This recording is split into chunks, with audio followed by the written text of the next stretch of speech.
Evolución Industrial tiene en el 2000 en es 2000 para major. Mi periodo es importante because it is more part de en educación está abusando. Okay. Imagine waking up, getting ready to go to school, just to go to a dirty, underfunded school, sitting in a hot classroom for hours, no air conditioning, no running water, and dirt everywhere. The ceilings and the walls are falling apart, but the school doesn't have enough money to fix it. The school was very underfunded, which means that they didn't have enough money to support themselves, let alone all the students. And kids who, with families in poverty, had it worse. They would get up, go to school, and most of the days they wouldn't even go to school, they would go to work. They would work long hours just to support their families, which the kids who worked led to little to no education. So they couldn't even go to these dirty schools.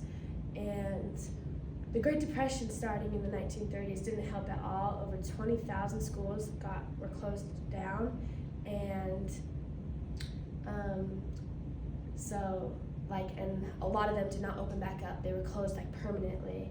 And so a lot of these kids couldn't even go to school. They would just have to go to work. And so that just led to a lot of problems, which led to kids not going to school for a period of 10 years, which is the Great Depression, last 10 years. This image up in the left is an image of a typical school size, and all these students would have to go into one room. And now our schools are 10 times bigger, and there's not that many children in one classroom.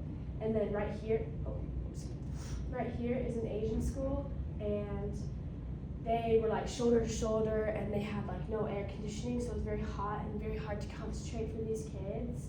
And this image right here was a school in the United States, and this was right before the Great Depression, so these schools would all the kids had to be cramped up.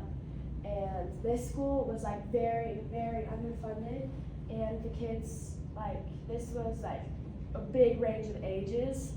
Now we just go from 13, 14, but these kids were 9 to 14-year-olds in one classroom, and so it was really hard for them to concentrate and learn.